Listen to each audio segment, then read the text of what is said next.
সূর্য ভাইয়া, তুমি আমাকে না পড়িয়ে আপুর দিকে কি দেখছো? ছোট্ট মেয়েটা আমার বাঁ হাতের কেনো আঙুল ধরে কথাটা বলল, আর তাতে আমার আয়রার দিক থেকে নজর সরে আরহার দিকে এলো। এতটা সময় ধরে যার দিকে তাকিয়েছিলাম সে হলো আমার এক্স আয়রা, আর যে আমাকে ডাক দিল সে হলো আমার এক্সেরই ছোট্ট বোন আরহা। এখন মাত্র ক্লাস 3তে পড়ে। আপনারা ভাবছেন এক্সের বোনকে কেমনে পড়াচ্ছি, তাই তো? বা এক্স কিছু বলে না নাকি? আরে ভাই, সেই ন্যাংটা থুকু গত 3 বছর ধরে আয়রারা আমাদের পাশের বাসার দোতলা ভাড়া নিয়েছে, আর আমাদের বাসা এখানেই। তা জন্মের পর থেকে আমি জানি। না না, এটা তো কোনো মতেই বিশ্বাসযোগ্য না। সরি, জ্ঞান হওয়ার পর থেকে জানি। আমি এসএসসি পরীক্ষায় জিপিএ প্রাপ্ত হলে আমার এক্সের মাই সে আমাকে তার ছোট মেয়েকে পড়ানোর জন্য আহ্বান করেন, আর তখন আমি না করতে পারিনি। তার কারণ হলো আয়রাকে আমার খুব ভালো লাগে, কিন্তু তখনও আয়রা তা জানতো না। তাই এরকম ভালো একটা সুযোগ আমি কিছুতেই হাতছাড়া করতে চাইনি। আমিও সম্মতি দিয়ে দেই আয়রার আম্মুকে। পরে কলেজে ভর্তি হয়ে আয়রার ছোট বোন আরহাকে সন্ধ্যার দিকে পড়াই, আর এই ফাঁকে আয়রাকেও ইমপ্রেস করে ফেলি। তবে রিলেশনটা বেশি দিন টিকাতে পারিনি। ও সূর্য ভাইয়া, আমি এই শব্দটার উচ্চারণ পারছি না। কই হারালে তুমি? কোনটার দেখি তো? এটা। এটা হলো হৃদয় প্রফুল্ল ছিল তাদের। তারপর আরহা পড়তে লাগলো। আয়রা অবশ্য পাশের টেবিলটার চেয়ারে বসে তার পড়া দেখছিল, আর আমি তখন কি মনে করে তার দিকেই তাকিয়েছিলাম, আর গালাগালিও করছিলাম। গালাগালি কেন করছিলাম জানেন? শালি আমার দিকে অনেক খাটাইছে। যাদের জিএফ পাশের বাসায় থাকে শুধুমাত্র তারাই বুঝবে আমার দুঃখটা। পানি থেকে তেল সব কিছু বাজার থেকে আমাকে আনতে হতো। ব্রেকআপ করে এক প্রকার মানসিক চাপ থেকে বাঁচছি। কারো মুখে কোনো কথাই নেই।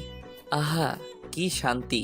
যারা পাশের বাসা বা একই পাড়াতে রিলেশনে আছেন, আমি তাদেরকে একটাই উপদেশ দিব যে আজই ব্রেকআপ করে ফেলুন।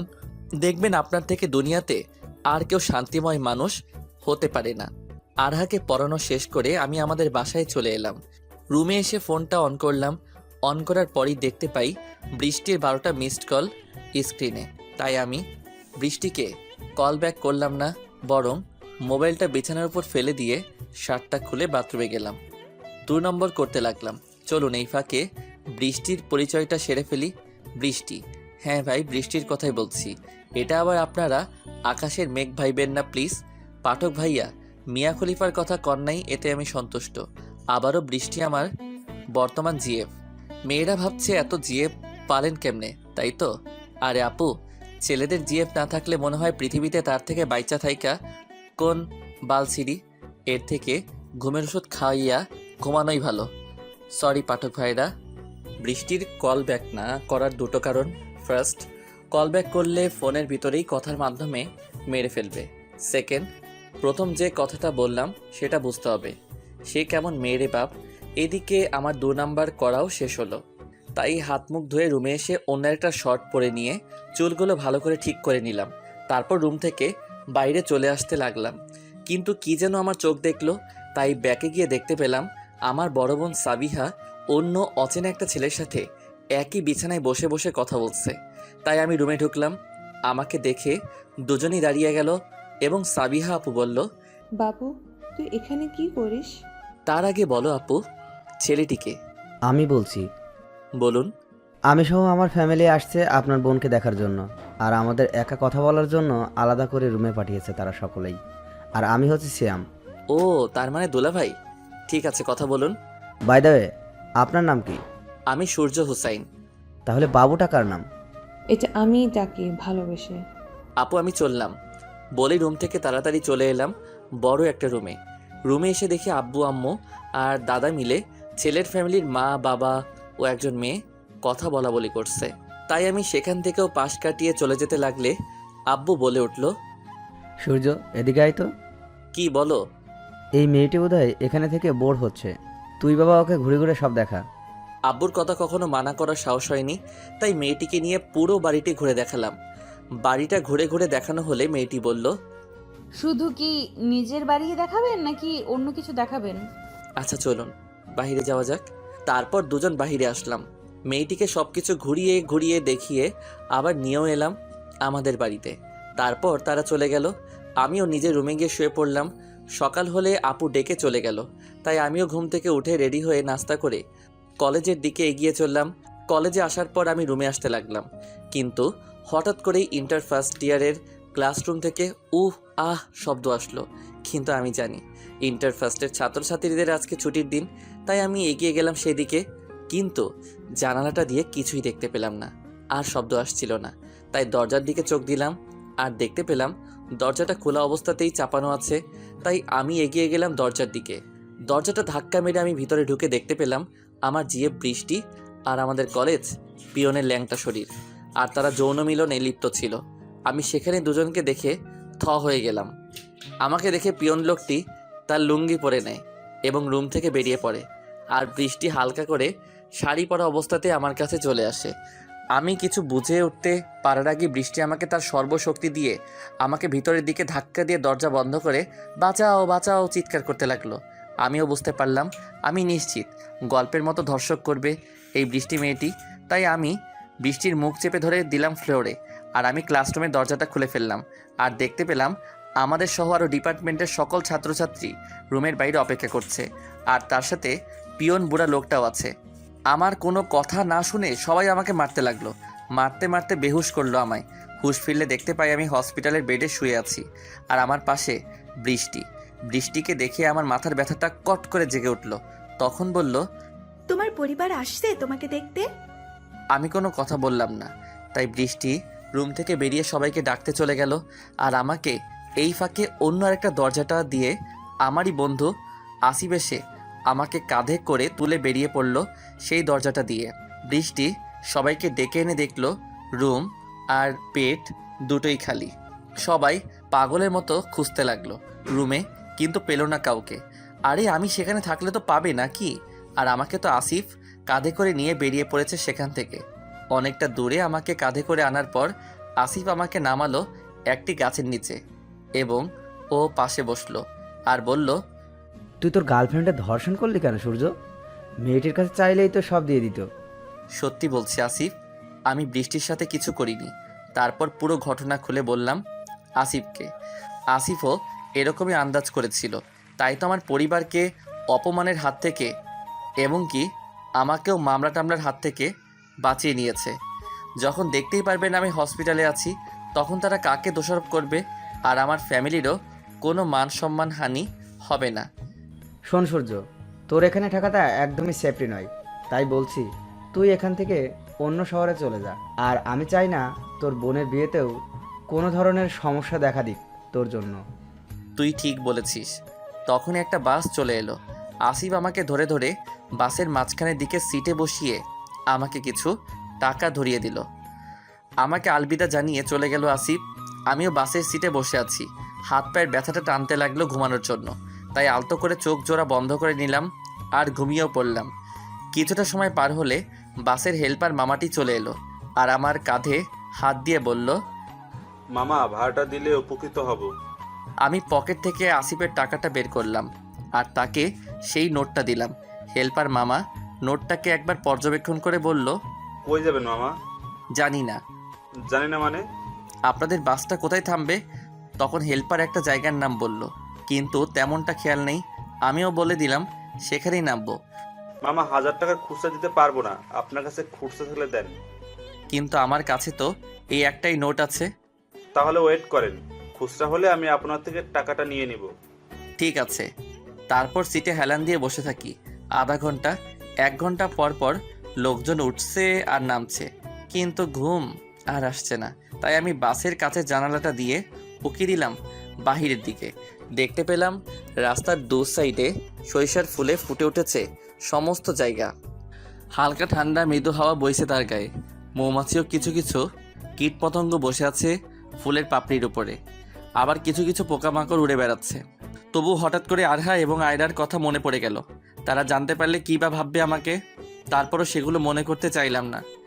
তারপরে হেল্পার মামা আমার কাছ থেকে 1000-এর নোটটি নিয়ে খুচরা দিয়ে দিল আমায়। ভাবতে লাগলাম কই যাব, কী বা করবো অচেনা অজানা শহরে, কার কাছেই বা থাকবো, কি নিয়ে থাকবো। মনে পড়ল মোবাইলের কথা। পকেটে হাত ঢুকিয়ে দেখি মোবাইলটাও নেই পকেটে। হয়তো মাইরের এক পর্যায়ে মোবাইলটা খতম হয়ে গেছে। এগুলো নিয়ে ভাবছি, তখন হেল্পার মামা সবাইকে নামতে বলল, কারণ বাসটি আর কোথাও যাবে না। তাই বাস থেকে আস্তে আস্তে নেমে পড়লাম।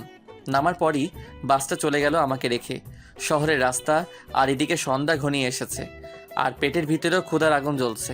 তাই আমি টং চায়ের দোকানে গিয়ে একটা পাউরুটি ও বিস্কুট সাথে চা নিলাম। খাওয়া শেষ করে বিলটা তাকে দিয়ে আস্তে আস্তে হাঁটতে লাগলাম। হাঁটবো আর কত দূর এই অসুস্থ শরীর নিয়ে, আর রাতও বেশি ঘনিয়ে এসেছে। তাই আমি রাস্তার সাইডে শুয়ে পড়লাম। অনেক রাত হলে কিসের যেন আওয়াজে আমার ঘুমটা ভাঙলো। তাই বসে পড়লাম। বসে দেখতে পেলাম একটা মেয়েকে দুজন ছেলে ডিস্টার্ব করছে। তাই আমি অসুস্থ শরীর নিয়ে সেদিকে এগিয়ে গেলাম। গিয়ে দেখতে পাই মেয়েটির জামাতে হাত দিচ্ছে একজন ছেলে। তাই আমি সেই হাতটি ধরে ফেললাম, আর তা দেখে অপর ছেলেটি আমার গাল বরাবর একটা ঘুষি মারল। আর এক ঘুষিতেই আমি মাটিতে লুটিয়ে পড়লাম, আর জ্ঞান হারিয়ে সেন্সলেস হয়ে পড়লাম। কয়েক ঘন্টা পর জ্ঞান ফিরলে দেখতে পাই আমি একটা রাজমহলের মতো সুন্দর একটা কামরার বিছানায় শুয়ে আছি। তাই আমি উঠে বসে পড়লাম বিছানার উপর। কি বলবো, রুমটা যে এত সুন্দর, মুখের ভাষাতে তা প্রকাশ করা সম্ভব না। আমি বিছানার উপর বসা থেকে উঠে দাঁড়িয়ে দাঁড়িয়ে রুমটা দেখতে লাগলাম। দেয়ালের সাথে প্রিন্টিং আকারে সাজানো অনেক ছবি, সাদা নীল আকাশের মেঘালো 7 রং মিলে আরেকটা প্রিন্টিং, উড়ন্ত পাখিদের, শামুক ভাঙা, আরও অনেক কিছুরই প্রিন্টিং আঁকানো। সেগুলো দেখছি, তখনই পিছন থেকে একটি মেয়ে আমাকে ডাকলো। মিস্টার, আপনি অসুস্থ শরীর নিয়ে উঠতে গেলেন কেন? আমি পিছন ফিরে দেখি গতকালের রাতের সেই মেয়েটিকে দেখার পর গতকালকে রাতের সমস্ত কথা মনে পড়ে গেল। তাই আমি মেয়েটিকে ভালো মতো দেখে বললাম, আপনি কি ঠিক আছেন? আমি ঠিকঠাক আছি। আপনি কি বলেন তো? আমাকে ছেলেদের হাত থেকে রক্ষা করতে এসে নিজেই এক খুশিতে মরে গেলেন, সরি অজ্ঞান হলেন। আমি খুবই অসুস্থ ছিলাম তখন। ডাক্তারও তাই বলেছেন। আর আপনাকে ধন্যবাদ। আপনি না থাকলে কালকে কি হতো নিজেও জানি না। আমি তো আপনার জন্য কিছুই করতে পারলাম না, উল্টো আমার আপনাকে ধন্যবাদ দেওয়া উচিত। তা ছেলেগুলো আপনার কোনো ক্ষতি করেনি? আপনি অজ্ঞান হয়ে যাওয়ার পর তারা দুজনে খুব ভয় পায়, আর আমাকে সেই অবস্থাতেই রেখে তারা পালিয়ে যায়। ও আচ্ছা, দরজাটা কোন দিকে? আমি না কিছুই বুঝে উঠতে পারছি না। দরজা দিয়ে কি করবেন? আমার বোধ হয় এখন চলে যাওয়া দরকার। আপনি আগে সুস্থ হন, তারপর চলে যান। এখন গিয়ে শুয়ে থাকুন, এখন অনেক রাত। কিন্তু এত কথা না বাড়িয়ে যা বলছি তাই করুন তো আপনি। মেয়েটির কথায় আমি গিয়ে বিছানার উপর শুয়ে পড়লাম। তখন মেয়েটি এসে বলল, আমি উর্বশী, আপনি? সূর্য হুসাইন। আচ্ছা সূর্য, আপনি এখন রেস্ট নেন, বাকি কথা কালকে হবে। বলেই মেয়েটি চলে গেল। আমিও ঘুমিয়ে পড়লাম। সকালে কিচির মিচির শব্দে ঘুমটা ভেঙে গেল। চোখ খুলে দেখি কাঁচের জানালাটার রডে পাখিরা শব্দ করে খেলা করছে।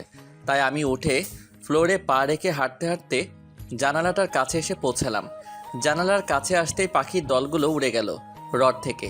আমি বাহিরে উকি দিয়ে অবাক হয়ে গেলাম, কারণ আমি দোতলা বিল্ডিংয়ের জানালার কাছে দাঁড়িয়ে আছি, আর নিচে সরিষা ক্ষেত। তাই তো পাখিরা এখানে। জানালাটা দিয়ে উপভোগ করতে লাগলাম সব কিছু। তখনই একটা কাজের মহিলা আসলো রুমে। তাই আমি তার দিকে তাকালাম। তিনি কফির কাপটা বিছানার পাশে ড্রেসিং টেবিলের উপর রেখে আমায় বলল, আপনার কপি। বলেই চলে যেতে লাগলে। আমি বললাম, একটু শুনেন। হ্যাঁ কন, কিছু লাগবো না? না, কিছু লাগবে না, তবে আমি কিছু বুঝতে পারছি না।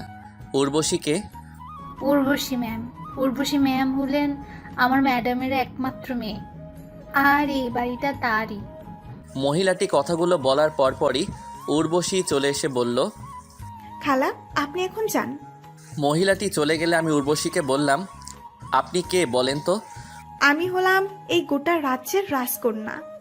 আর আমি হলাম আপনাদের দারোয়ান, তাই তো? এই নিন কফিটা খান, ঠান্ডা হয়ে যাচ্ছে। আমিও নিয়ে নিলাম কফির কাপটা। তখন উর্বশী বলল, কেমন হয়েছে বললেন না তো? বেশ মজাদার ছিল কফিটা। থ্যাঙ্কস। আর সরি। কেন? পরিচয়টাতে মজা করার জন্য। আসলে আমি আমার আম্মুর একমাত্র মেয়ে, তবে আম্মুর ভালোবাসা তেমন পাইনি। কি বলছেন এসব? মা জাতি তার সন্তানকে ভালোবাসবে না, এটা কোনো কথা? এটাই আমার জীবনের কথা। তিনি সবসময় তার ক্লিনিক নিয়ে পড়ে থাকেন, আর এটা সেই ছোটবেলা থেকেই। আদর স্নেহ তেমন পাইনি মায়ের, কারণ তিনি ভাবেন আমাকে পড়াশোনা করালেই আমি হ্যাপি থাকবো।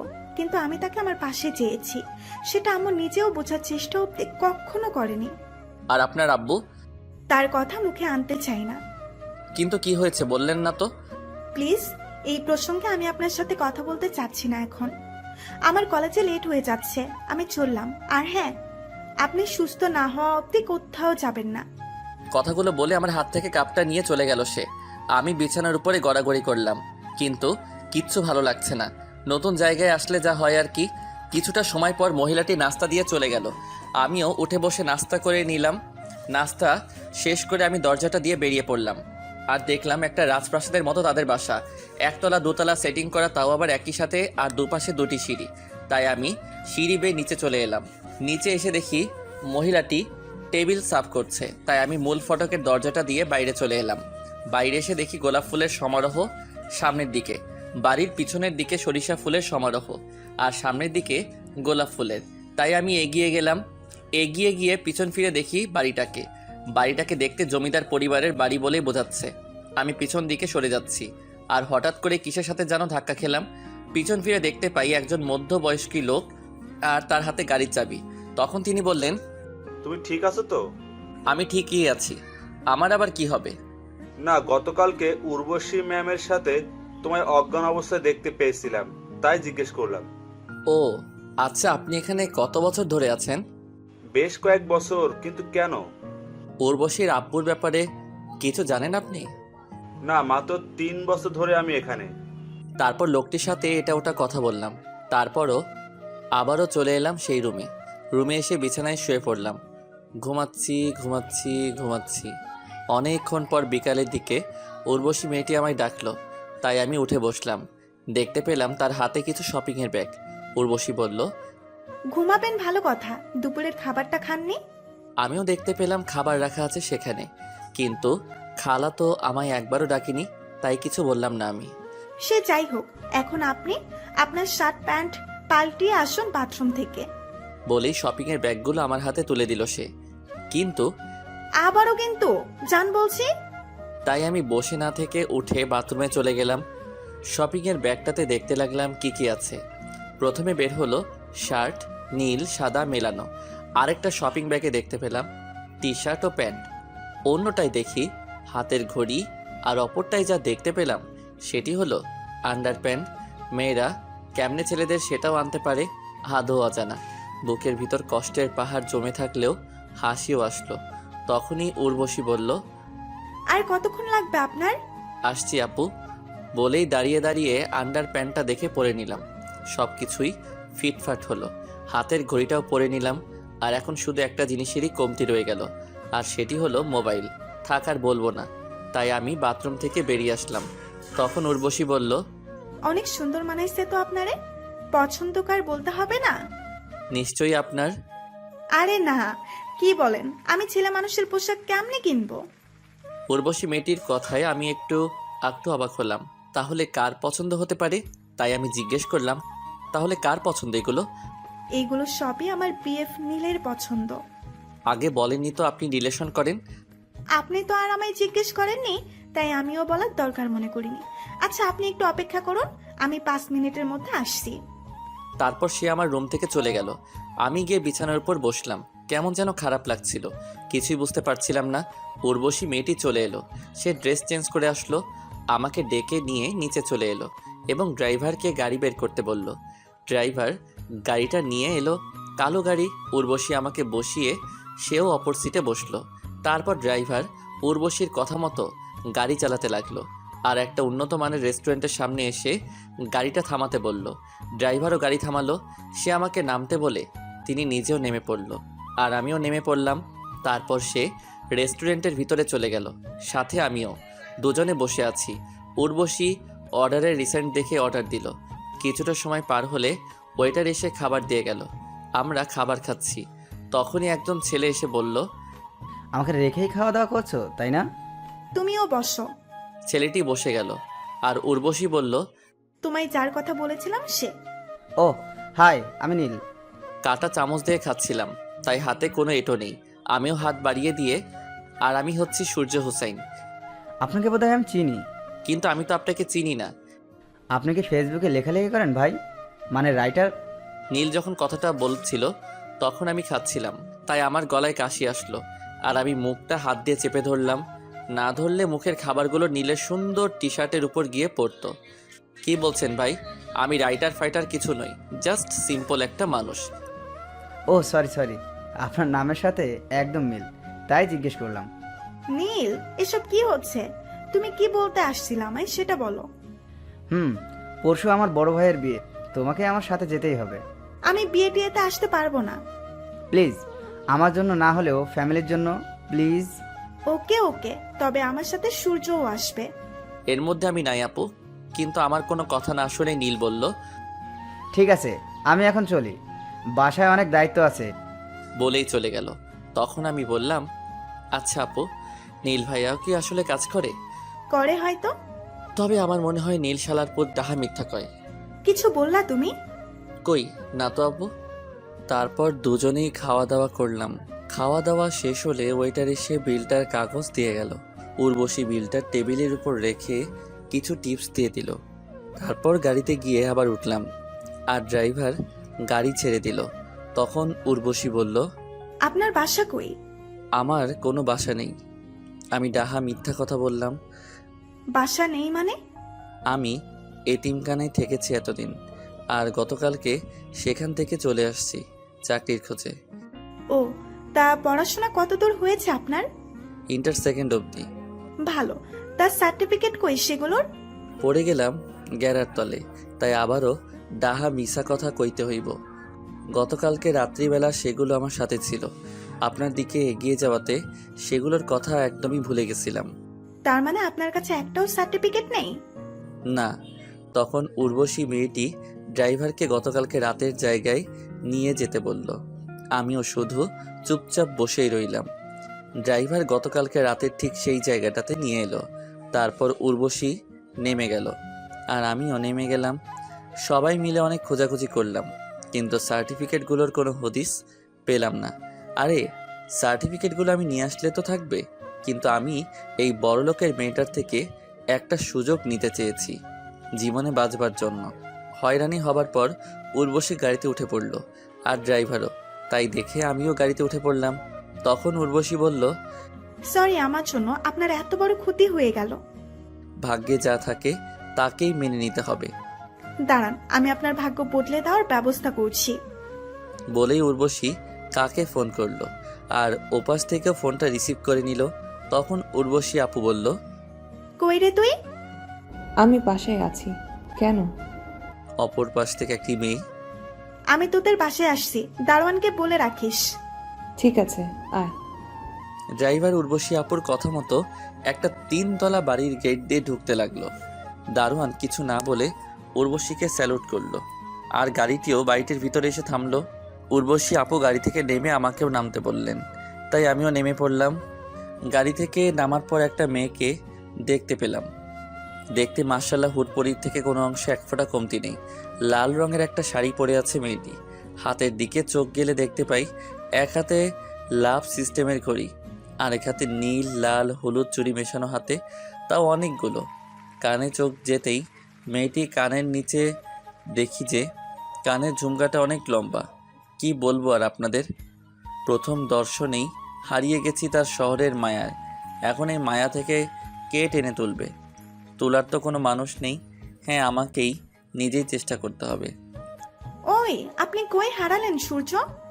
উর্বশী আপুর কথায় আমি নিজেকে সামাল নিলাম। কি হয়েছে আপু? তখন দেখতে পাই মেয়েটি আমাদের একদমই কাছাকাছি। আপনি কই হারাইছিলেন? ঝুমকোর মধ্যে। আরে আমার ভেতর হারালেন কেন আপনি? আর আমি তো আপনাকে ফার্স্ট দেখলাম মনে হয়। আমি বলতে চাইছি আপনার কানের ইয়া বড় ঝুমকোর মধ্যে আমি ডুবে গিয়েছিলাম। ও, তাই বলুন। ওর নাম কি জানেন আপনি? নাম না বললে কি করে জানবে আপু? কিরে বল না, তোর নাম কি? উর্বশী আপু তার বান্ধবীকে কথাটা বলল। তুই বলে দিলেই তো হয়। তোর নাম তুই বল। আমার কানের ঝুমকোর নামের বরাবরই আমার নাম ঝুমু। অনেক কাছাকাছি। একদমই, চলুন ভেতরে, আর তুইও আয়। তারপর ঝুমু মেয়েটি আমাদের দুজনকে একটা টেবিলে বসিয়ে রেখে কই যেন হারালেন। একটু পরে আবার চলে এলেন 3 কাপ চা নিয়ে। উর্বশী আর আমাকে চায়ের কাপ হাতে ধরিয়ে দিয়ে ঝুমু উর্বশীর পাশে গিয়ে বসলো। উর্বশী চায়ের কাপে চুমুক দিয়ে বলল, ঝুমু, আমাকে একটা হেল্প করবি দোস্ত? ট্রাই করব, বল। শুধু ট্রাই না, হেল্প করতেই হবে তোকে। কি করতে হবে সেটা বলবি তো নাকি? তোর ভাই জহিরের অফিসে এই ছেলে মানে সূর্যকে ঢুকিয়ে দে না। ঠিক আছে, ভাইয়াকে বলবো আমি তোর হয়ে। আপনার সব সার্টিফিকেটগুলি নিয়ে রেডি থাকেন। আমি কিছু বলতে গেলে উর্বশী আপু বলল, কাগজপাতি নেই। নেই মানে? তারপর গতকালকে রাতের ঘটনা উর্বশী আপু ঝুমুকে খুলে বলল। তারপর ঝুমু বলল, ঠিক আছে, আমি ভাইয়াকে যেইভাবেই হোক না কেন ম্যানেজ করে তোকে ফোন করে বলবানি। হয়তো বা প্রশ্নের সম্মুখীন হতে পারে। আমিও বলে দিলাম কোনো সমস্যা নেই এতে আমার। তারপর ঝুমু আর উর্বশী আপু নিজেদের মাঝে কথা বলল। আমি বেচারার মতো বসে থাকলাম। কথা বলা বলি শেষ হলে ঝুমুর থেকে বিদায় নিয়ে আবারও গাড়িতে গিয়ে বসলাম। ড্রাইভার গাড়িটা চালাতে লাগলো। চালাতে চালাতে চালাতে চালাতে উর্বশীদের বাসায় এসে পৌঁছালাম। গাড়ির ঘড়িতে দেখতে পেলাম 9:25 বাজে। উর্বশী আপু নেমে পড়লো, আমিও নেমে পড়লাম তার সাথে। হাঁটতে লাগলাম ভিতরের দিকে। তখন আমি বললাম, ধন্যবাদ আপু, অনেক বড় একটা উপকার করলেন। ওকে, কোনো সমস্যা নেই। আপুর কথা শেষ না হতেই আপুর আম্মু সোফায় বসা থেকে দাঁড়িয়ে বলে উঠল। দাঁড়া উর্বশী। উর্বশী আপু দাঁড়িয়ে বলল, দাঁড়াইলাম। ছেলেটি কে? আমার বয়ফ্রেন্ড। তুমি হ্যাপি? আন্টি এগোতে লাগলো আমাদের দিকে।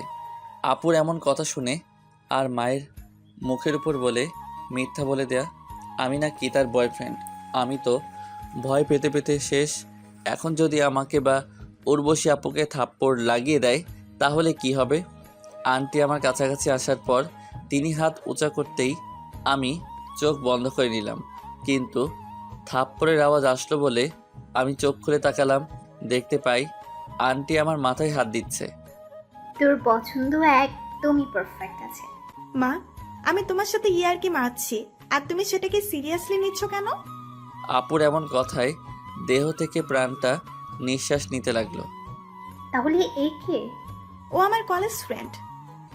আচ্ছা, এবার যা, টেবিলে খেয়ে নে, খাবার দেওয়া আছে। আন্টি আপনি খাবেন না? আমি খেয়ে নিয়েছি। আন্টির কথা শেষ হলে খাবার টেবিলে চলে গেলাম উর্বশীর সাথে, এবং আমি উর্বশী আপুর মতোই খাওয়া দাওয়া করছি। খাওয়ার মাঝে আমি খেয়ালও করেছি যে সচমেলের খাবার রান্না করার পর যেমন থাকে ঠিক সেরকমই আছে। তার মানে আন্টি এখনও খায়নি। আমি উর্বশী আপু আর আন্টির ভাবসাব বুঝতে পারলাম কিছুটা। মানে হলো আন্টি উর্বশীকে হয়তো কিছু কথা বলতে চায় কিন্তু পারে না। খাওয়া দাওয়া শেষ হলে চেয়ার থেকে উঠে পাশের ট্যাপ থেকে হাত ধুয়ে নিই। হাত ধোয়া হলে ট্যাপের পাশে থাকা সাদা রঙের টিস্যু দিয়ে হাত মুছে সেটি ময়লা ফেলার ঝুড়ির মধ্যে ফেলে দিই। তারপর আমি উর্বশীকে পিছন ফিরে বললাম, আপু আমি চললাম রুমে। ঠিক আছে, গুড নাইট।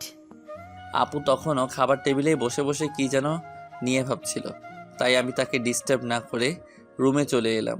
রুমে এসে বিছানার উপর শুয়ে পড়লাম। চোখে বিষণ্ণ একটা ঘুম আসলো, তাই ড্রেসিং টেবিলের উপর রাখা বাতিটার সুইচ অফ করে দিলাম। এখন আপাতত রুমটা অন্ধকার, আর ঘুমের মধ্যে সেই ঝুমু মেয়েটি দেখতে পেলাম। ঝুমু মেয়েটি আমার একেবারে কাছে চলে আসলো, আর আমার মেয়েদের মতোই শ্বাসকষ্ট হচ্ছিল ঘুমের ঘরেই। একেবারে কাছাকাছি চলে এলে আমার দম মোমবাতির ন্যায় ধপ করে বন্ধ হয়ে যায়, আর আমার ঘুমটাও ভেঙে যায়। হাঁপাতেই অন্ধকারে পাশেই ড্রেসিং টেবিলের উপর রাখা কাচের গ্লাসটায় হাত দিয়ে নিতে গেলে সেটি নিচে পড়ে ভেঙে টুকরো টুকরো হয়ে যায়, আর পানিও মেঝেতে গড়াগড়ি খায়। কাচের গ্লাসের এই একটা সমস্যা, কোনো রকম নিচে পড়লে ফার্দা ফাই হয়ে যায়। কেন রে ভাই, স্টিলের গ্লাসের মতো থাকলে কি হয় তোদের? বাড়িওয়ালার কাছে কোনো প্রবলেম নেই, কিন্তু এত রাতে ঘুমাবো নাকি কিভাবে গ্লাসের টুকরোগুলো তুলবো? এতে তো পানিও খেতে পারলাম না। অপরদিকে এই বিপদ। একবার খেয়াল এলো, থাক যা হবার হয়ে গেছে, আগে ঘুম পরে সব কিছু। আবার খেয়াল এলো এটা তো আমার বাড়ি নয়, তাই এত অহংকার কিসের? আর সবচেয়ে বড় কথা হচ্ছে কাজের মহিলা বা অন্য কেউ আমার রুমে আসলে পাটা তো কেটে রক্ত পড়বে। এই ভাবনা চলে এলে আমি ড্রেসিং টেবিলটার লাইটটা অন করে বিছানাটা ছেড়ে নেমে গ্লাস ভাঙার পাশ কাটিয়ে বাথরুমে চলে আসি এবং আপুর সেই শপিংয়ের ব্যাগগুলো নিয়ে আসি। সেখান থেকে ফ্রোমের মতো বের করলাম, সেটা দিয়ে পরিষ্কার করতে লাগলাম মেঝে। পরিষ্কার করা শেষ প্রান্তে চলে এলে ছোট্ট একটা কাঁচের টুকরে হাত কেটে গেল। তারপর আমি সেগুলো পরিষ্কার করে রুমের বাহিরের ময়লা ঝুড়িটিতে ফেলে চলে আসলাম রুমে এসে বাথরুমে গিয়ে রক্তমাখা হাতটা ধুয়ে টিস্যু পেঁচিয়ে বিছানার উপর এসে বসে পড়লাম। রক্ত পড়া বন্ধ হলে শুয়ে পড়লাম আর ঘুমিয়েও পড়লাম আর হারিয়ে গেলাম ঘুমের রাজ্যে। সকালবেলায় আগের দিনের ন্যায় পাখিদের কিচিমিচি শব্দ শুনতে পেলাম আর ঘুম থেকেও জেগে গেলাম তখন। তবুও চোখ জোড়া বন্ধ করে শুয়েই রইলাম। তার একটু পর উর্বশী আমার রুমে এসে কফির কাপ ড্রেসিং টেবিলের উপর রাখতে গেলে ভয় পেয়ে তার হাতে আমার জন্য আনা কফিটার গ্লাস হাত থেকে নিচে পড়ে ভেঙে যায়। কারণ ড্রেসিং টেবিলের নিচে মেঝেতে রক্ত লেগে আছে। তাই দেখেই সে ভয় পেয়ে গেল আর সে ভাবতেও লাগলো রক্ত কোত্থেকে আসলো এখানে। আর তখন আমিও চোখ খুলে বিছানার উপর বসে পড়ি আর দেখি উর্বশী আপু দাঁড়িয়ে আছে আর তার পায়ের থেকে অল্প দূরেই কাপটা চুরচুর হয়ে ভেঙে আছে। আমি বসে পড়লে তখন উর্বশী আপু দেখতে পেল আমার হাতেও রক্ত লেগে আছে। তখন তিনি বললেন, মেঝেতে আর আপনার হাতে কিসের রক্ত এগুলো? আমি আপুকে গতকাল রাতের অন্ধকারে গ্লাস ভেঙে ফেলার কথা বললাম। সব শুনে তিনি বললেন, আমাকে বা কাজের মহিলা খালাকেও জানাতে পারতেন, শুধু শুধু আপনি নিজের হাত কেটে ফেললেন। নিজের ভুল নিজেকে শুধরানোই বেটার। সেটা ঠিক, তাই বলে হাত কেটে নেবেন? দেখি তো কতখানি কেটে গেছে। উর্বশী ঝুঁকে আমার হাতটা তার হাতের মাঝে নিয়ে দেখতে লাগলো। ঠিক আমার আপন বোন সাবিহার মতোই। ভালো করে দেখে তিনি বললেন, অনেকখানি কেটে গেছে, আপনি একটু বসুন, আমি কি আম্মুর রুম থেকে ব্যান্ডেজ করার মতো কিছু পাই কিনা। তারপর চলে গেল সে। আর কিছুটা সময় পর চলে এলো একটা ছোট্ট বক্স নিয়ে। ড্রেসিং টেবিলটার ছোট্ট চেয়ারটা টেনে বিছানার পাশে এসে বসলো এবং বক্সটা বিছানার উপর রাখলো। উর্বশী বক্সটা খুললো। দেখতে পেলাম একটা সাদা বোতল ও ক্রিম আর ব্যান্ডেজের কাপড় আর সাদা কস্টেপ সহ আরও বেশ কিছু। উর্বশী আপু আমার হাতটা এগিয়ে নিয়ে সেই বোতলটা খুলে লাল রক্তের মতো কিছু দিয়ে আমার হাতের আঙুলটা পরিষ্কার করলো।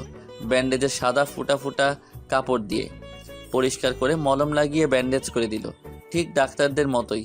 আবার আমার বোন সাবিহার মতোই। আপুর কথা তখন খুব করে মনে পড়ছিল। শুধু আপুর কথা বললে ভুল হবে, কম বেশি সবার কথাই মনে পড়ছিল। কিন্তু একজন কালনাগিনীর জন্য আমার ফুলের মতো জীবন ডাস্টবিনের ন্যায় হয়ে গেছে। আমার কী বা দোষ ছিল? আমি উর্বশী আপুর ব্যান্ডেজ করার দিকে তাকিয়ে তাকিয়ে কথাগুলো আনমনে ভাবছিলাম। তখন তিনি বললেন, শেষ? কই হারালেন আপনি এবার? না, কোথাও না। সত্যি করে বলেন তো, কি নিয়ে ভাবছিলেন? ভাবছিলাম আমার আপু থাকলে হয়তো এমন করে হাত বেঁধে দিত। এই ব্যাপার? আমাকেই আপু ডাকলেন তাহলে? ঠিক আছে আপু। গুড। আচ্ছা, আমি একটু হাত ধুতে যাব। বলেই বাথরুমে চলে গেল। আমি বসেই রইলাম। একটু পর তিনি হাত ধুয়ে এসে বলতে লাগলেন, আপনার তো অনেক রক্ত বের হয়েছে, ট্যাপের কাছেও রক্ত। আমি কিছু বললাম না, শুধু চুপ করে রইলাম।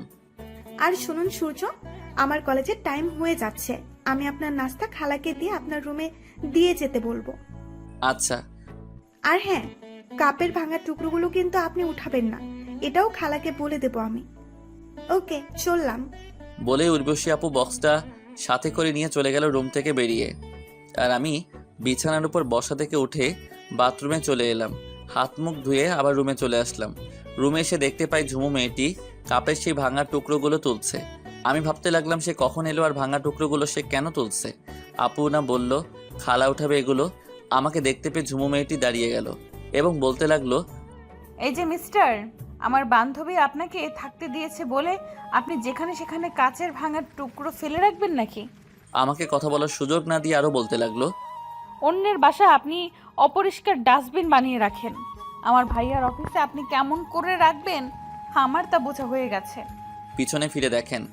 আমার কথায় ঝুমু পিছনের দিকে ঘুরে দেখলো। উর্বশী দরজার সামনে দাঁড়িয়ে সব কিছু দেখছে। আপুকে আমি আগেই দেখতে পেয়েছিলাম। আমি আগে কিছু বলতে গেলে আপু আমাকে ইশারায় দ্বারা চুপ থাকতে বললেন। তাই তো আমি ঝুমুর কথাই শুনে যাচ্ছিলাম, তবে কিছুই বলিনি।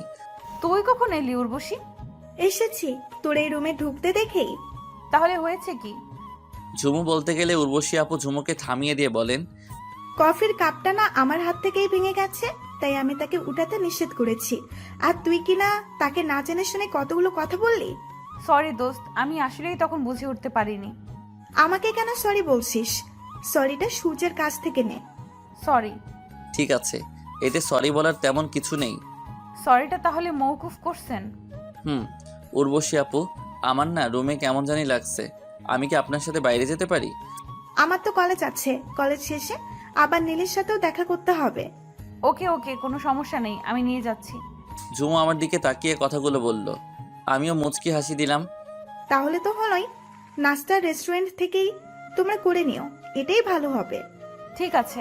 তারপর ঝুমু মেয়েটি গিয়ে হাতে জমানো কাঁচের টুকরোগুলো ময়লার ঝুড়িটায় ফেলে দিয়ে আমাকে বলল, চলুন আমার সাথে তাহলে। আমি ঝুমু মেয়েটির কথা মতো তার পিছু পিছু চলতে লাগলাম। সিঁড়ি বেয়ে নিচে চলে এলাম। নিচে এসে দেখি ঝুমুর একটা কালো রঙের গাড়ি। গাড়ির কাছে এসে বলল, আপনি কি গাড়ি ড্রাইভ করতে পারেন? না তো, কোনোদিন ড্রাইভ করিনি। তাহলে আর কি করার, ড্রাইভারকেও সাথে নিয়ে নিতে হবে। বলেই গাড়িতে উঠে পড়ল এবং আমাকে উঠতে বলল। তাই আমিও উঠলাম। ড্রাইভার ড্রাইভ করতে লাগলো। তখন ঝুমু ড্রাইভারকে বলল, আঙ্কেল, সামনে কফি শপে সাইড কইরেন তো। আচ্ছা মামনি। ঝুমুকে একটা কথা বলতে খুব ইচ্ছে করছিল, কিন্তু বলবো কি বলবো না সেটাই ভাবছি। কথাটা শুনে যদি বিরক্ত বোধ করে তখন তো কি হবে। এর মধ্যেও গাড়িটা কফি শপের বাইরে এসে গাড়ি সাইড করলো। আমরা দুজন নেমে কফি শপের ভিতরে ঢুকলাম এবং একটা টেবিলে বসে পড়লাম। আমি খেয়াল করলাম লোক সংখ্যা তেমন নেই ভিতরে। উন্নত মানের হলে এমনিতেই লোক সংখ্যা কম থাকে। একজন ওয়েটার এসে কফির অর্ডার নিয়ে গেল। ওয়েটার চলে গেলে আমি ঝুমুকে বললাম, আপনার চুলগুলো থেকে খুলে রাখলে আপনাকে অনেক বেশি সুন্দর লাগে। কিন্তু ঝুমু উত্তর দিল, জানি। এর মধ্যে ওয়েটারটা কফি নিয়ে এলো। আমি কফিটাতে চুমুক দিলাম, কিন্তু ঝুমু মেয়েটি কফিটার গ্লাস হাত দিয়ে ধরে আছে। আমি সেদিকে তাকিয়েছি বলে ঝুমু বলল, 1 সেকেন্ড। আর একটু পরেই ঝুমু তার চুলগুলো ছেড়ে দিয়ে ওয়াশরুম থেকে বেরিয়ে এলো। আমি তার দেখা মাত্রই চেয়ার থেকে দাঁড়িয়ে গেলাম, কারণ ঝুমুকে যতই দেখছি ততই ভালো লাগছে আমার। রীতিমতো ঝুমু আমার কাছাকাছি চলে এলো এবং বলল, কি ব্যাপার, দাঁড়িয়ে গেলেন যে? আমি ঝুমুর কথায় বসে পড়লাম। সেও বসে পড়ল আমার সামনের চেয়ারে এবং কফিটা খেতে লাগলো। ঝুমুর কফি খাওয়া দেখে তো আমি অবাক, কারণ সে চামচ দিয়ে তুলে তুলে কফি খাচ্ছে। আমি সেদিকে অপলক তাকিয়ে আছি। তখন ঝুমু খেয়াল করলো যে আমি তার দিকে তাকিয়ে আছি। সে বলল, এই যে মিস্টার, তাকিয়েছেন কেন? আপনার হাবভাব কিন্তু ভালো লাগছে না আমার। একটা কথা জিজ্ঞেস করি? আমি প্রেম করে কি না তাই জিজ্ঞেস করবেন, তাই না? সুন্দরী মেয়েদের এই একটা বদভ্যাস, কিছু জিজ্ঞেস করতে চাইলেই তারা বাল পাকনামি করে নিজে রিলেশন করে কিনা বুঝে। কি জিজ্ঞেস করব সেটা নিজেও জানে না, তবুও। না। তাহলে করুন জিজ্ঞেস। আপনি চামচ দিয়ে তুলে তুলে কফি খাচ্ছেন কেন? ও, এই ব্যাপার। আসলে আমার ছোট থাকতে কফি খেতে গিয়ে জিহ্বা পুড়ে যায়, তাই আমি চামচ দিয়েই কফি খাই সবসময়। ও শুনুন। বলুন।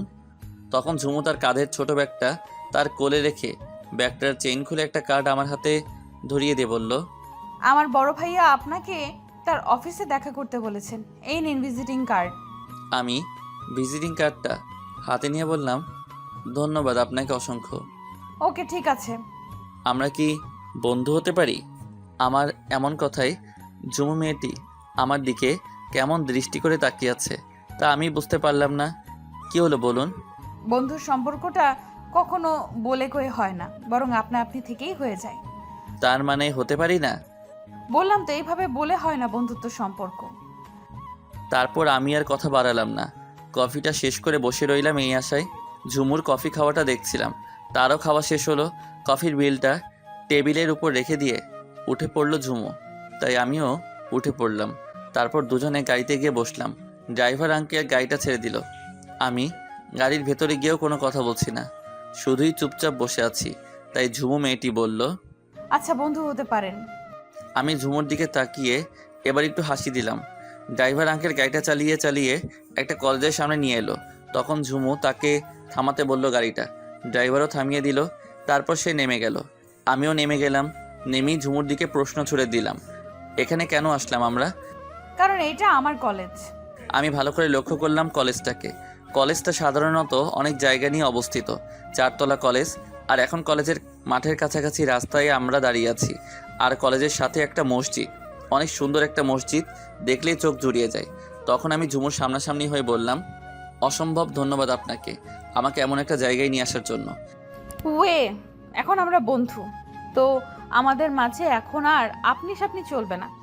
তাহলে আমি আপনাকে তুমি করে বলি? ঠিক আছে, তা আপনার জায়গাটা খুব পছন্দ হয়েছে বুঝি? খুব। তবে তুমি আমায় আপনি বলে ডাকতে না বলে নিজেই আপনি করে বলছেন। হ্যাঁ, আমি তুমি বলতে পারবো না, তাই আপনি করেই বলবো। আচ্ছা, আর কি করারই বা। তারপর আবারও দুজনে গাড়িতে চেপে বসলাম। ড্রাইভার আঙ্কেল একটা রেস্টুরেন্টে নিয়ে এলেন। তারপর রেস্টুরেন্ট থেকে নাস্তা সেরে ঝুমুর গাড়িতে করে উর্বশী আপুর বাসায় চলে আসি এবং আমি আমার থাকার রুমে চলে এলাম। রুমে এসে হাতের ঘড়িটা ড্রেসিং টেবিলের উপর রাখলাম। তারপর চোখ গেল বিছানার উপর। দেখতে পেলাম সেখানে একটা শপিং ব্যাগ, তাই বিছানার উপর থেকে সেটি হাতে নিলাম এবং সেটি শপিং ব্যাগ থেকে বের করলাম। শপিং ব্যাগ থেকে বের করার পর দেখতে পাই একটা 7 ফুটের মতো গিফট। গিফটের প্যাকেটটা খুলে দিলাম আর তাতে দেখতে পাই একটা মোবাইল। আশ্চর্য হলাম এক অদ্ভুত কাণ্ড দেখে। জীবনেও এমন কোনো কিছু দেখিনি, আর সেটি হলো মোবাইলটা আছে, সেটি দেখতে পাচ্ছি পরিষ্কার, কোনো খাপটাপ নেই। আপনারাও আশ্চর্য হলেন বোধহয়, তাই তো নাকি? এমন অদ্ভুত কথা আমি বললে তো আশ্চর্য হওয়া ছাড়া কোনো উপায় নেই।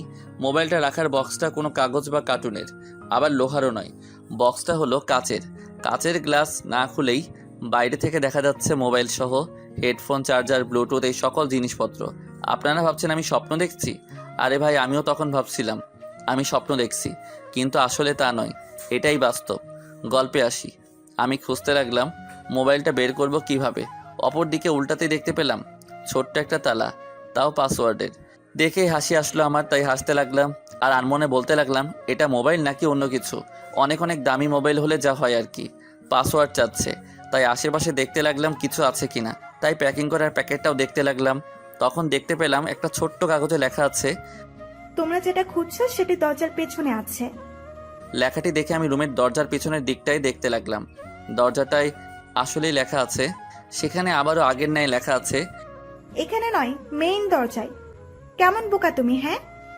লেখাটা দেখে নিজের কাছেই নিজে বোকা মনে করতে লাগলাম। তারপর মেইন দরজায় এসে দেখি বোকা হলেই পাসওয়ার্ড। লেখাটি দেখে মাথার চুল চুলকাতে চুলকাতে রুমে চলে আসলাম এবং এটি পাসওয়ার্ড। যেখানে চাচ্ছে সেখানে টাইপ করে দিয়ে দিলাম, আর সাথে সাথেই কাচের গ্লাসটা ফাঁকা হয়ে গেল। আর তখনই উর্বশী আপুর কথা মনে হলো, তাই আমি উর্বশী আপুর নিকট নিয়ে যেতে লাগলাম কাচের কাপটা নিয়ে। আমি আপুর বাইরে এসে কড়া নাড়লাম। আমি আপুর দরকারে বাইরে এসে কড়া নাড়লাম। তখন উর্বশী আপুর রুমটা খুলে আমাকে একবার চোখ দিয়ে পরিদর্শন করে ভিতরে চলে গেল। তিনি ভিতরে গিয়ে বিছানার উপর বসলো এবং আমাকে বলল, ভেতরে আসেন। আমিও ভিতরে চলে এলাম। এটা মনে হয় আপনার জন্য। তখন আপু একটা অট্ট হাসি দিয়ে বলতে লাগলো, আসলে তুমি একজন বোকা, সেই যাই হোক, এটা তোমার জন্যই আমার তরফ থেকে জবের জন্য উপহার। তুমি কেমন করে জানলে আমার জব হয়েছে? ঝুমু আমাকে সব বলে দিয়েছে। কি ঝুমুকে পছন্দ করো, তাই তো নাকি? না আপু। এদিকে এসো। কি আপু? বললাম আমার কাছাকাছি আসো। আমি তার কাছাকাছি চলে গেলাম। তখন তিনি বলল, আমার পাশে বসো। কিন্তু আমি যা বলছি তাই করো। আমি তার কাছাকাছি বসে পড়লাম বিছানার উপর। তখন তিনি, তুমি আমার ছোট ভাই, এবার বলো ঝুমুকে কি তুমি পছন্দ করো? আমি সত্যিটা বলবো, তবে তবে কি? একটা কথা দিতে হবে আমায়। আমি যা বলবো তা ঝুমু বা কাউকে বলা যাবে না। এই কথাটা দিতে পারবেন তো নাকি? ঠিক আছে, কথা দিলাম, এবার বলো। আপু, প্রথম দেখাতে আমি তাকে ভালোবেসে ফেলেছি। আমি চাই ঝুমু যেদিন আমার ভালোবাসা বুঝবে সেদিন আমিও তাকে আমার ভালোবাসার কথাটা তাকে বলবো, বা তারও আগে। অনেক পছন্দ করি আপনার বান্ধবী। বলে ফেলো, দেখবো, মেনে নিব। কদিন যাক, আমি হয়তো বা বলে দিতে পারি। আর আপু, আপনি কিন্তু কথা দিচ্ছেন, কথা রাখেন।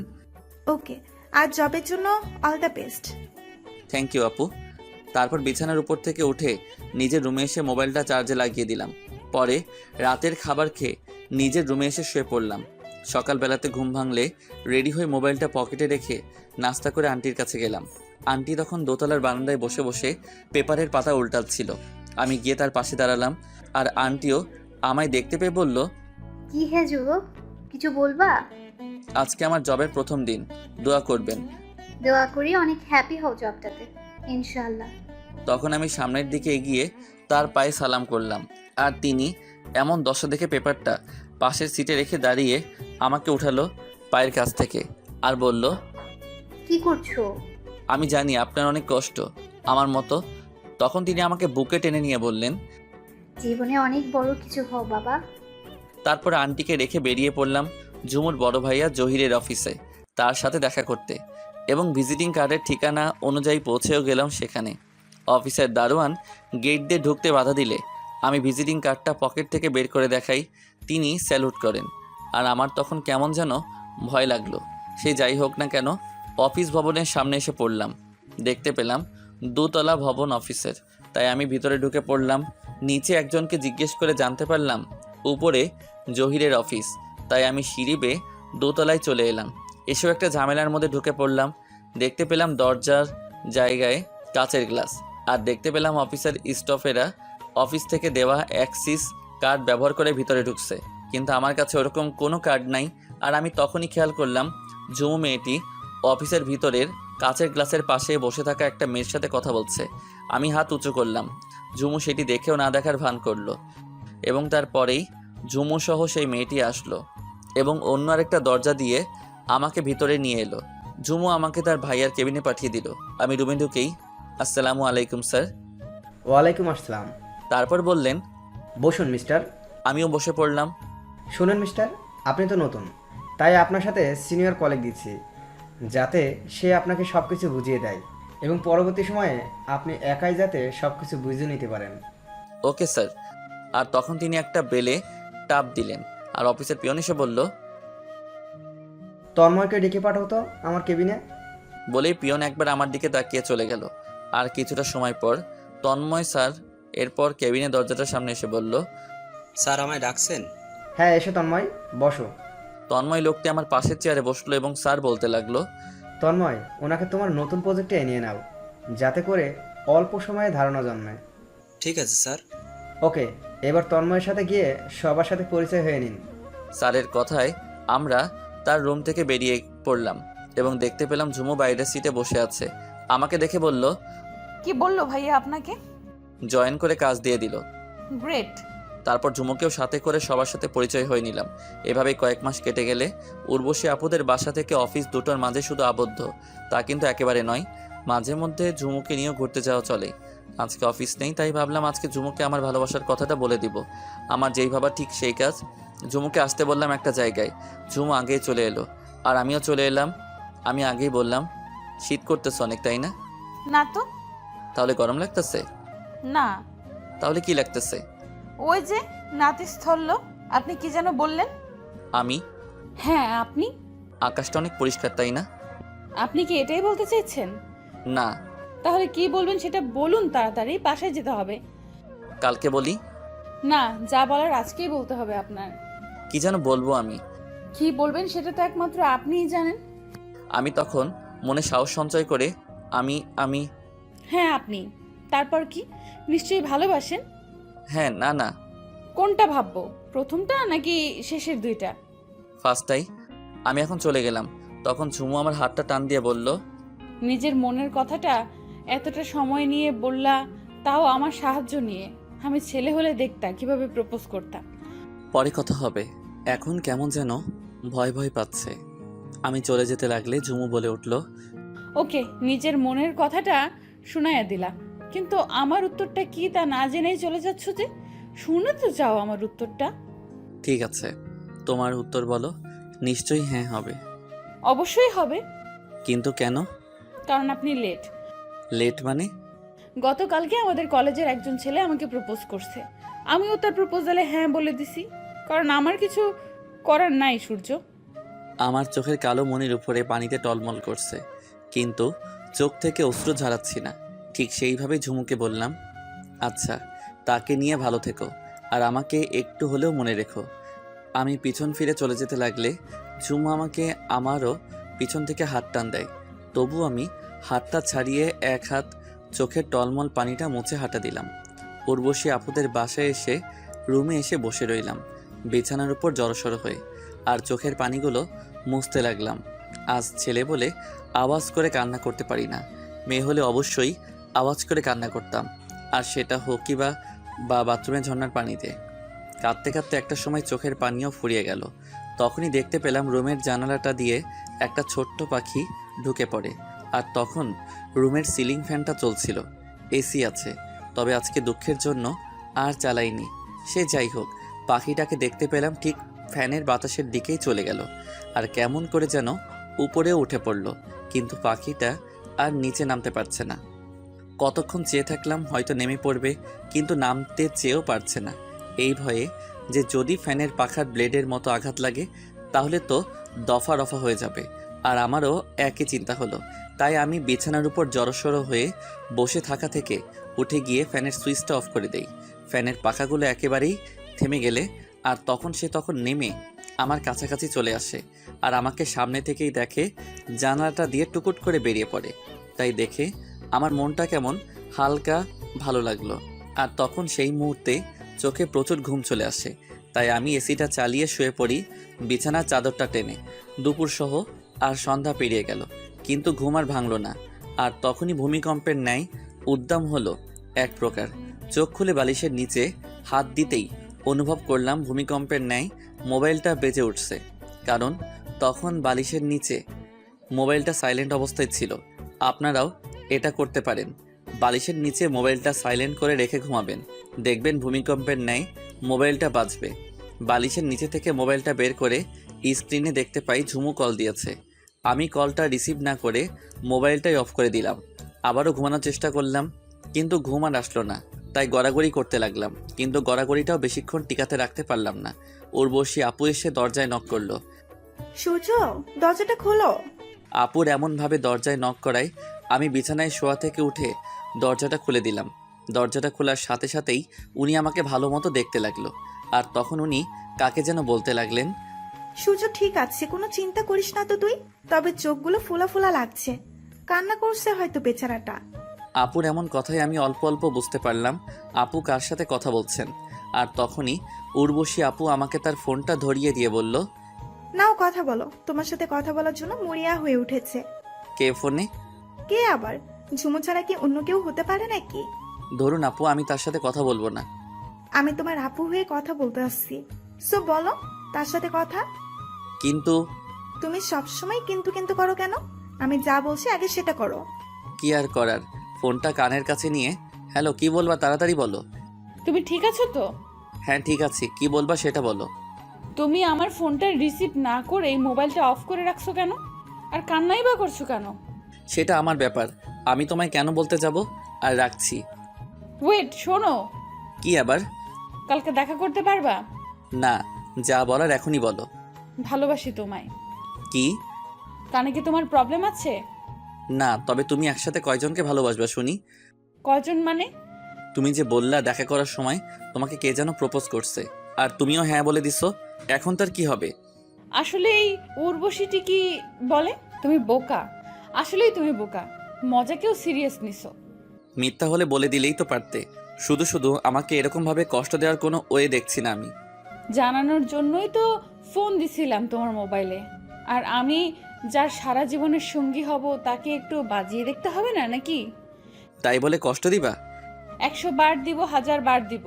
আর কালকে অফিস শেষ করে আমাদের বাসায় চলে এসো, ভাইয়ের সাথে কথা বলতে হবে। ভাইয়ার সাথে কয়েকদিন পরে কথা বললে হয় না? হ্যাঁ, প্রেম করে আকাম কুকাম করে বাচ্চা পেটে রাখতে আমি পারবো না, বিকজ আমি ভাইকেও ম্যানেজ করে নিয়েছি। শুধু কথাবার্তা বলবা ভাইয়ের সাথে, ওকে? এখন রাখছি, আর কান্না একদম করবা না বলে দিলাম। ঠিক আছে। পরে ফোনটা ঝুমু কেটে দিল। আমি দেখতে পেলাম উর্বশী আপু ততক্ষণে বিছানার উপর বসে আছে। আমি এগিয়ে গিয়ে তার মোবাইলটা তার দিকে এগিয়ে দিলাম। আপুও ফোনটা নিয়ে নিল আর বলতে লাগলো, বাহ, এতক্ষণ কথা বললা আর নিজের ভালোবাসাটার মতো করে নিজের করে নিলা। আমি মাথা নাড়লাম। তারপর আপু উঠে চলে গেল রুম থেকে বেরিয়ে। রাতে খাবার টেবিলে খাবার খেলাম সবাই মিলে। খাবার খেয়ে নিজের রুমে এসে ঝুমুকে ফোন করলাম আর অনেক সময় নিয়ে কথা বলে ঘুমিয়ে পড়লাম। আমি ঘুমাচ্ছি। আপনাদের তো একটা কথা বলিনি একেবারেই, আর রোমান্টিকের কারণে মনেও ছিল না। নীলের বড় ভাই এর বিয়ের ব্যাপারটা না আমার একেবারেই মাথায় ছিল না।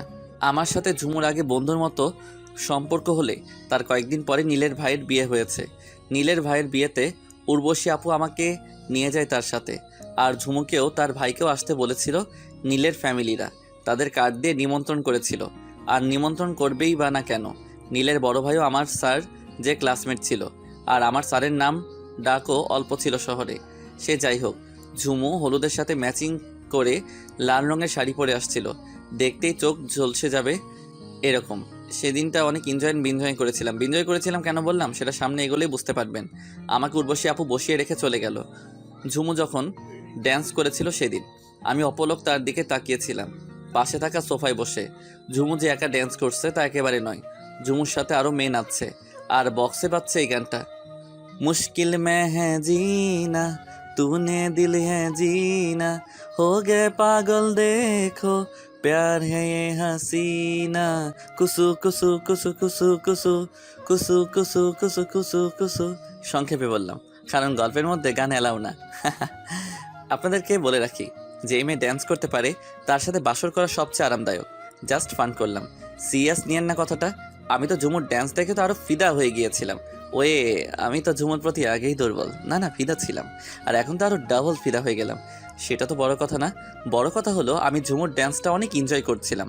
তখন একটা ছেলে আমার পাশে বসে ঘাড়ে হাত দিয়ে বলে, মামা মেয়েটা অনেক জোস, আর দেখ মেয়েটার কোমরের কাছে শাড়িটা নাচার সাথে সাথে উড়ছে। ছেলেটার এমন কথাই আর মুখে গন্ধ থাকে আমি বুঝে গেলাম ছেলেটি ড্রিঙ্কস করেছে, আর পুরাই মাতাল না হলেও অল্প হয়েছে। তাই আমি তার ড্রিঙ্কস করে নেশা করানো উড়ানোর জন্য মনে মনে বলতে লাগলাম, দাঁড়া শয়তান, আমি যাকে পছন্দ করি তার দিকে কুনজরে তাকাস, তোর ব্যবস্থা এক্ষুনি করছি। বলে আমি ঝুমুর ড্যান্স করার কাছে গেলাম আর থামিয়ে দিলাম ঝুমুর ড্যান্স। ঝুমু হাত ও চোখের আইব্রু নাচিয়ে জিজ্ঞেস করলো, কি হয়েছে সূর্য আপনার? আমার কিছু হয়নি, তবে তোমার হবে। মানে? মানেটা হলো তোমার নাভির উপরের কাপড়টা সরে গেছে। ছি সূর্য ছি, আমি তোমায় ভালো বন্ধু মনে করতাম, আর তুমি কিনা আমার শরীরের দিকে নজর দিছো। তুমি যেটা ভাবছো সেটা না, ওই দেখো ওই ছেলেটা তোমাকে নিয়ে আমার কাছে বাজে কথা বলছে এই নিয়ে, তাই আমি এসে তোমাকে বললাম। আমি সরি, আর ধন্যবাদ তোমায়। বলেই সেই ছেলেটির কাছে গিয়ে বলল, আমার কোমরটা অনেক জোস, তাই না? তখন ঝুমু ছেলেটির কান বরাবর একটা থাপ্পড় লাগিয়ে দিয়ে বলল। আর থাপ্পড়টাও কি জোস? ছেলেটি কিছু শুনতে পেল না, কারণ তার কান এখন ঝিরঝির করছে টিভির মতন। আর এই বিষয়টাতে চোখ পড়ল আমার স্যার আর ঝুমুর বড় ভাই জহিরের। তার কিছুটা সময় পর অনেক বড় পাঙ্গা হয়ে গেল নীলের সাথে জহিরের, কারণ ওই ছেলেটা নীলেরই বন্ধু ছিল। সে আগেকার কথা বাদ দেওয়াই বেপার। বর্তমানে চলে আসি কেমন, সকালে ঘুম ভাঙলো পাখিদের কিচিরমিচির শব্দে, যেন স্বপ্নের শহর। সকালে পাখিদের কিচিরমিচির শব্দ, আবার জানালাটার নিচে হলুদের সরিষে ফুলের ক্ষেত, আহা কতই না ভালো লাগার মতো একটি বাড়ি। তারপর আমার আব্বু আম্মু ও আপুকে বড্ড বেশি মিস করি সবসময়। বিছানাটা ছেড়ে দিয়ে বাথরুমে গিয়ে একটা শাওয়ার নিয়ে বের হলাম, কারণ অফিস থেকে আবার ঝুমুদের বাসায়ও যেতে হবে। তাই শাওয়ারটা শেষ করে অফিসের জন্য রেডি হয়ে নিলাম। রেডি হয়ে নাস্তার টেবিলে আমি আর উর্বশী আপু দুজনে নাস্তা করে নিলাম। নাস্তা করে আমি চললাম অফিসে, আর আপু চলে গেল কলেজে। অফিসে গিয়ে দৈনন্দিনের মতো কাজ করে আসরের দিকে ঝুমুরের বাসায় চলে গেলাম। ঝুমুর ভাই অফিস থেকে দুপুরে চলে এসেছিল। আমি ঝুমুদের বাসার ভিতরে চলে এলাম। দারোয়ানকে জহির আগেই বলে রেখেছিল আমি আসবো, তাই কোনো ব্যথা দেননি তিনি। আমি বাসাটার ভিতরে গেলাম, দেখতে পেলাম জহির স্যার বসে বসে মোবাইলে কথা বলছে। আমাকে দেখতে পেয়ে হাতের ইশারায় বসতে বললেন সোফায়, আর আমিও বসে পড়লাম। তখন স্যার মোবাইলে বলল, তোমায় আমি পরে ফোন করব, এখন একটা জরুরি মিটিং আছে। আমি কিছুটা আন্দাজ করতে পারলাম হয়তো ওপাশের লোকটি তার গার্লফ্রেন্ড। এমনই মনে হলো। স্যার ফোনটা কেটে দিয়ে ভালো করে নড়ে চড়ে বসলেন এবং আমায় বলতে লাগলেন, টি না কফি? টি হলেই হবে স্যার। স্যার বলার প্রয়োজন নেই বাসায়। তখন জহির স্যার বললেন, আব্দুল, ওই আব্দুল। একটা আমার মতো সমবয়সী ছেলে এসে বলল, কি স্যার? বলে ছেলেটি চলে গেল। আচ্ছা স্যার। ঝুমুর ভাই আমাকে টুকটাক জিজ্ঞেস করছেন কই থাকি এসব আর কি। এর মধ্যে ঝুমু এসে পড়লো আমাদের সামনে, এসে আমার পাশে এসে বসে পড়লো। আমি ঝুমুর দিকে তাকিয়ে জহির দিকে তাকালাম, কিন্তু এতে কোনো রিয়াক্ট করেনি সে। আব্দুল ছেলেটি এসে আমাদের সামনে রাখলো টি, কফি, আরও কিছু বিস্কুট ইত্যাদি। তখন ঝুমু কফির কাপটা নিয়ে চুমুক দিল। আমি তো হা হয়ে তাকিয়ে আছি ঝুমুর দিকে। তখন আব্দুল ছেলেটি বলল, স্যার আমি কি আপনার জন্য আরেকটা কফি বানিয়ে আনবো? না লাগবে না। আব্দুল ছেলেটি চলে গেল। তখন ঝুমু তার চুমুক দেওয়া কাপটা তার ভাইয়ের দিকে এগিয়ে দিয়ে বলল, সরি ভাইয়া, আমি বুঝতে পারিনি, চাইলে নিতে পারো। না থাক। বলে ঝুমুর ভাই তার মোবাইলটা হাতে নিয়ে সেখান থেকে চলে গেল। আর আমি তখনও ঝুমুর দিকে তাকিয়েছিলাম। তখন ঝুমু আবারও কফিটা চুমুক দিয়ে বলল, ওয়েট, তোমার টিটা ঠান্ডা হয়ে যাচ্ছে। ঝুমুর এমন কথায় আমি ওর দিক থেকে চোখ সরিয়ে কফির কাপটার দিকে তাকালাম, আর কফির কাপটা ওর হাত থেকে নিয়ে নিলাম। সেটা দেখে তো ঝুমু এবার বেশ অবাক হলো। আর আমি তখন বললাম, অবাক হবার কিছু নেই, আমি টি খাবো না, আমি তো তোমার ঠোঁটের ছোঁয়ায় কাপটার কফিটা খাবো। একটু খালি খেয়ে বললাম, দারুণ তো। আর তখনই কফির কাপটা ঝুমু আমার হাত থেকে কেড়ে নিয়ে নিজে খেতে লাগলো এবং পুরোটাই শেষ করে ফেললো। আর আমি শুধু অপলকেই তার দিকে তাকিয়ে আছি। ঝুমুর কফিটা শেষ হয়ে বলল, শুনেন মিস্টার, ভাইয়া বলেছে যে আমাদের দুজনের বিয়েটা তাড়াতাড়ি দিতে চায়, কারণ তারও তো বয়স হয়েছে, তারও বিয়ে করতে হবে। তার জন্য আমাদের বিয়ে পরশুদিন হবে। সেটা না হয় বুঝলাম, তবে আমার সাথে মিশবার জন্য তোমার ভাইয়ার কফিটাই হাত দিয়েছিলে, তাই তো? তুমি কেমনে বুঝলা? আমার লাইফ পার্টনারের মনে কি চলে তা একটু হলেও তো আন্দাজ করতে পারি আমি। তাই বুঝি? একেবারেই তাই। তারপর কিছুটা সময় ঝুমুর সাথে প্রেম করে একটা ফ্ল্যাট দেখে চলে আসলাম উর্বশী আপুদের বাসায়, এবং আপুর রুমে এসে দেখি আপু ল্যাপটপ নিয়ে কী যেন করছে। তাই আমি গিয়ে তার সামনে দাঁড়ালাম। তখন তিনি ল্যাপটপ থেকে নিজের চোখ সরিয়ে আমার দিকে তাকিয়ে বলল, কিছু বলবা সূর্য? আপু। কি বলবা? একটু তাড়াতাড়ি বলো। কলেজের কিছু ডকুমেন্টস রেডি করতে হবে আমায়। আপু, আমার আর ঝুমুর বিয়ে ঠিক হয়ে গেছে। ও, কংগ্রাস, ভালো তো। তা কবে বিয়ে? পরশু বিয়ে, তাই আমি কালকে চলে যেতে চাই। কি? কই চলে যাবা? উর্বশী আপু তার ল্যাপটপটা বন্ধ করে, আপু আমি একটা ফ্ল্যাট দেখে আসছি, আমি চাইছি কালকে সেখানে উঠবো গিয়ে। তুমি চলে যাবা না যাবা সেটার কিছু আমি জানি না। তুমি গিয়ে আমার আম্মুকে বলো, সে যদি তোমায় যেতে বলেন তো তুমি কালকে কেন আজকেই যেতে পারো। তখন আমি উর্বশী আপুর রুম থেকে বেরিয়ে আন্টি রুমের সামনে চলে এলাম এবং দরজার সামনে এসে কাশি দিলাম। তখন তিনি মোবাইলে কী যেন করছিলেন, হয়তো ফানি ভিডিও দেখছিলেন তিনি। তাই তো তার মুখে হাসি। আমার কাশির শব্দে তিনি দরজার দিকে তাকিয়ে আমাকে দেখে বললেন, ভেতরে এসো বাবা। আন্টির কথায় আমি ভিতরে এলাম এবং তার পা বরাবর বসে বললাম, কিছু লাগবে? আমি চাইছি আমি এখান থেকে চলে যাব, আর এটা তো আমার বাসা না, আপনারা তো এতে বিরক্ত হন। তখন আন্টি ভিডিও দেখা থামিয়ে দিয়ে মুখটা ভারী করে ফোনটা পাশে রেখে বলল, চলে যাইবা মানে? আমরা তো সবাই তোমাকে আপন করে নিয়েছি, বিরক্ত বোধ কেউ করে না। তুমি আছো বলেই আমার ফ্যামিলিটা পরিপূর্ণ আছে। আমি জানি, কিন্তু আমার তো বিয়ে করতে হবে, আর আমার বউকে তো আর আপনাদের এখানে রাখতে পারবো না। 100 বার রাখতে পারবা। আমি তো তোমায় নিজের ছেলের মতোই দিই। আর ওই দেখো, দরজার পাশে উর্বশী দাঁড়িয়ে আছে, সে তোমাকে নিজের ছোট ভাই ভাবে। আমিও তখন দরজাটার দিকে তাকালাম আর দেখতে পেলাম আপু দরজাটার সামনে দাঁড়িয়ে আছে। আর এটা দেখে আনমনে চোখ দিয়ে এক ফোঁটা পানি গড়িয়ে পড়ল। এই ভেবে যে আমি আমার একটা পরিবার হারিয়ে ফেলি আর একটা পরিবার খুঁজে পেয়েছি, আর সেটা উর্বশী আপুর জন্যই হয়েছে। তাই আমি সবসময়ই উর্বশী আপুকে ধন্যবাদ জানাবো। তাদের এমন ভালোবাসা আর আমাকে তাদেরই একজন মনে করে দ্বিধায় আর ফ্ল্যাটে ওঠা হলো না। পরের দিন অফিস থেকে 5 দিনের ছুটি নিয়ে নিই, আর তার পরের দিন 2 পরিবারের সঙ্গে আত্মীয়তা হয়ে পড়ে। আর আমার আর ঝুমুরেরও বিয়ে হয়ে যায়। ঝুমুরকে আমাদের বাসায় নিয়ে আসি। বাসর ঘরটা উর্বশী আপু নিজ হাতে সাজিয়েছেন। আপু আর আন্টি অনেক খুশি। বাসর ঘরে ঢুকলাম বিসমিল্লা বলে। রুমে ঢুকে দেখতে পেলাম ঝুমু বউ সাজে বসে আছে বিছানার উপর। তাই আমি ঘুরে দরজাটা বন্ধ করে দিলাম, আর রীতিমতো ঝুমু মেয়েটি আমার পিছনে চলে এলো। আমি সামনে তাকাতেই ঝুমুকে দেখতে পেলাম আমার কাছাকাছি। তখন আমি বললাম, থাক থাক, সালাম করতে হবে না। কে বলেছে আমি তোমায় সালাম করার জন্য তোমার কাছাকাছি চলে আসছি? তাহলে কেন এসেছো? বিড়াল মারার জন্য আসছি। আমাকে দেখে কি তোমার বিড়াল মনে হয় নাকি? আরে বুদ্ধু, ওই বিড়াল না। যেই বিড়াল হন না কেন, আগে নামাজ, তারপর দেখব। আচ্ছা ওই দেখ, আমি আগেই সব রেডি করে রেখেছি। আমি দেখতে পেলাম বাসর করার বিছানার নিচে দুইটা জায়নামাজ। তারপর দুজন মিলে নামাজ পড়ে নিলাম। নামাজ পড়া শেষ হলে ঝুমু মেয়েটি গিয়ে বিছানায় বসে পড়ল, আর আমিও গিয়ে ঝুমুর পাশে বসলাম এবং ঝুমুকে বললাম, চলো আমাদের ভবিষ্যৎ নিয়ে আসি দুনিয়াতে। তখন ঝুমু বলল, পাঠকদের সামনে এগুলা বলা বা করাটা একেবারেই বিপজ্জনক। আমি পাঠকদের উদ্দেশ্যে বলি, হ্যাঁ আপনাদেরকেই বলছি, এখন বিছানা গরম হবে আর সাথে আমরা দুজন মানুষও। সো সাইড দেন আর দ্বিতীয় সিজনের জন্য অপেক্ষা করুন। ধন্যবাদ সবাইকে আমাদের পাশে থাকার জন্য।